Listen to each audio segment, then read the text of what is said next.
अंतरा की नई नई शादी हुई थी। उसकी और उसके पति पुनीत की लव मैरिज थी और वो दोनों अब हनीमून से लौट आए थे। शादी में ली तकरीबन 1 महीने की छुट्टी में से अब 10 दिन ही शेष थे और क्योंकि अंतरा एक पढ़ी लिखी और नौकरी पेशा लड़की थी, सो उसे और पुनीत को अब बस कुछ ही दिन पुनीत के घर में रहकर मुंबई जाना था। वहीं अपनी नई दुनिया बसानी थी। जिस दिन से अंतरा ने अपने ससुराल में कदम रखा था, उसकी सासू माँ ने उसे उसकी माँ, जो कि पास के ही शहर में रहती थी, की कमी महसूस नहीं होने दी थी। पुनीत उनका इकलौता बेटा था और वो एक बड़े संयुक्त परिवार और घर का हिस्सा थे। सभी के अपने अपने पोर्शंस थे, तो साथ भी थे और स्वतंत्र और अलग भी। इतना प्यार, दुलार और लाड़ तो शायद उसे अपनी माँ से भी नहीं मिलता था, जो पुनीत की माँ ने कुछ ही दिन में उसे दिया था। जहाँ शुरू में अंतरा सास बहू के खराब रिश्तों की अनगिनत कहानियां सुनकर और ये सोचकर परेशान और आशंकित थी कि पुनीत की पसंद होने की वजह से शायद उसके ससुराल में और खासकर उसकी सास से उसे प्यार नहीं मिलेगा, वही माँ ने तो उसे अपनी बेटी ही बना लिया था। एक बार पुनीत को किसी बात के लिए कुछ कह देती, पर अंतरा के कई बार देर तक सोते रहने, ठीक से कुछ खाना न बना पाने और ऐसी बहुत सी छोटी छोटी गलतियों को नजरअंदाज कर जाती, जिन चीजों पर अक्सर नई बहू को ढेरों उलाहने मिल जाते हैं, वहीं वो एक शब्द भी नहीं कहती। यहाँ तक कि घर में मौजूद दूसरी महिलाओं के समक्ष हमेशा उसकी तारीफ करती और उसकी गलती भी समय रहते ढक लेती और सुधार देती।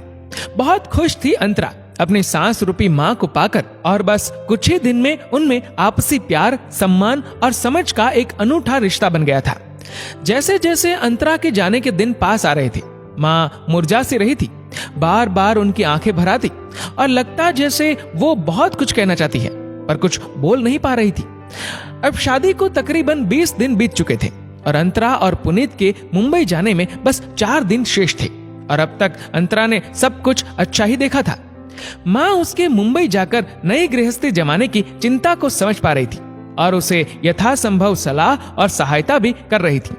पर एक रात हुए वाकये ने माँ के जीवन के सबसे बड़े और भयानक सच को अंतरा के सामने उजागर कर दिया था। एक दिन रात का समय था और डाइनिंग टेबल पर खाना लगभग लग चुका था और अंतरा के ससुर जी और पुनीत टेबल पर बैठ चुके थे। माँ और अंतरा खाना सर्व कर रहे थे और जैसे ही पापाजी ने पहला कोर मुंह में डाला तो जोर से माँ पर चिल्लाई और वो जैसे ही पास गई उन पर ही खाने की थाली फेंक दी। माँ की पूरी साड़ी पर सब्जी और दाल गिर गई थी। उनका हाथ गरम दाल पड़ने से जल गया था और मुंह से आवाज नहीं निकल रही थी। जलने के दर्द से ज्यादा तो पापाजी के ताने और अपशब्द उन्हें भेद रहे थे। तार तार हो रहा था उनका सम्मान। अंतरा के तो जैसे पैरों तले जमीन ही खिसक गई थी। जो हो रहा था वो उसकी समझ से परे था। बस इतना समझ पाई थी कि आज दाल में माँ नमक डालना भूल गई थी और ये सब उसके फल स्वरूप हुआ था। उसे तो यकीन ही नहीं आ रहा था कि हमेशा गंभीर और शांत रहने वाले पापाजी इतना गुस्सा कर रहे थे और इतने अपशब्द माँ को कह रहे थे। उससे भी ज्यादा हैरानी की बात यह थी कि पुनीत ये सब शांति से देख रहे थे और मुक्त थे। इतनी छोटी सी बात के लिए किसी के साथ उसके ही घर में ऐसा दुर्व्यवहार हो सकता है? क्या ये गलती इतनी बड़ी थी? क्या माँ जैसी महिला जो इतनी सरल, सौम्य और प्यार बांटने वाले स्वभाव की थी, जिनका पूरा जीवन अपने घर और परिवार को समर्पित रहा था, उम्र के इस पड़ाव पर इस व्यवहार के लायक थी? यहाँ तक कि उनके बेटे ने भी ना उनके पक्ष में कुछ कहा था और ना किया था। क्या माँ का सम्मान कोई मायने नहीं रखता था उसके लिए, या आदी हो चुके थे वो इस सब के, या फिर पिता को आजीवन माँ का सम्मान ना करते पा बेटे ने भी इसे स्वीकार कर लिया था? प्रश्न ही प्रश्न थे और दुख और हैरानी ने अंतरा को झकझोर दिया था। खाना तो अब क्या खाना था, और जब पापाजी और पुनीत वहां से चले गए तो अंतरा ने तुरंत माँ के जले हाथ को ठंडे पानी में रखा, फिर बर्फ लगाई, उन्हें मरहम लगाया।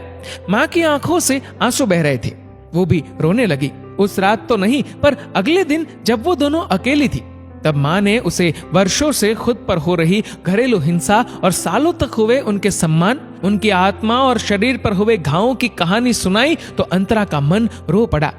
पापाजी ने 25 वर्षों के उनके और माँ के वैवाहिक जीवन में माँ को किसी और चीज की कमी नहीं होने दी, पर अपने गुस्से और पुरुषत्व के चलते कभी उन्हें सम्मान नहीं दिया। बचपन से बड़े होने तक पुनीत ने भी ये सब देखकर इस सब से समझौता कर लिया था। आज सक्षम थे अपनी माँ का साथ देने के लिए, फिर भी चुप थे।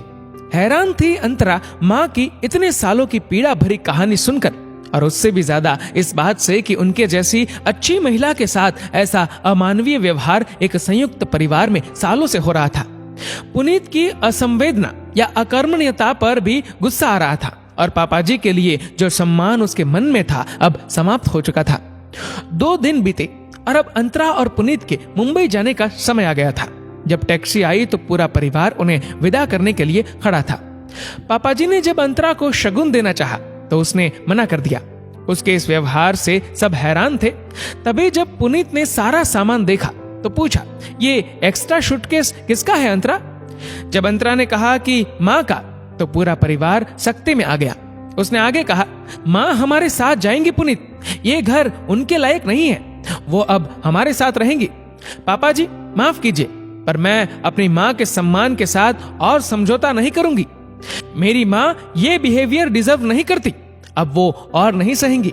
पूरे परिवार के सामने हुए इस खुलासे से पापाजी का सिर अब शर्म से झुक गया था। किस हक से माँ को रोके ये उनकी समझ में नहीं आ रहा था। उनकी बहू नहीं, उनकी पत्नी की बेटी ने अपनी माँ के सम्मान की रक्षा के लिए कदम उठा लिया था। पुनीत का हाथ भी अपनी माँ के कंधे पर था और सारा परिवार अब उन्हें जाते देख रहा था। किसी भी व्यक्ति का सम्मान शायद उसके लिए सबसे बड़ी संपत्ति होता है। किसी भी चीज का अभाव या कमी एक बार सहनीय होती है, पर अपने सम्मान पर हुई चोट असहनीय होती है। शारीरिक घाव एक बार भर जाते हैं, पर मन पर लगी चोट कभी कभी आजीवन रहती है। किसी भी रिश्ते में सम्मान का स्थान सबसे ऊपर होता है, पर यदि अपने ही घर में और अपनों से ये ना मिले तो उससे अधिक दुख की बात और कोई नहीं है। यूं तो हर व्यक्ति में इस बात की समझ स्वयं ही होनी चाहिए कि वो किसी रिश्ते की मर्यादा ना लांघे, पर कई बार कुछ घरों में स्त्रियों के साथ वर्षों तक दुर्व्यवहार होता है। सब मूक दर्शक बनकर उसे देखते हैं, अपने बच्चे भी कभी कभी साथ नहीं देते। पर जो अंतरा ने किया वो वाकई सराहनीय था।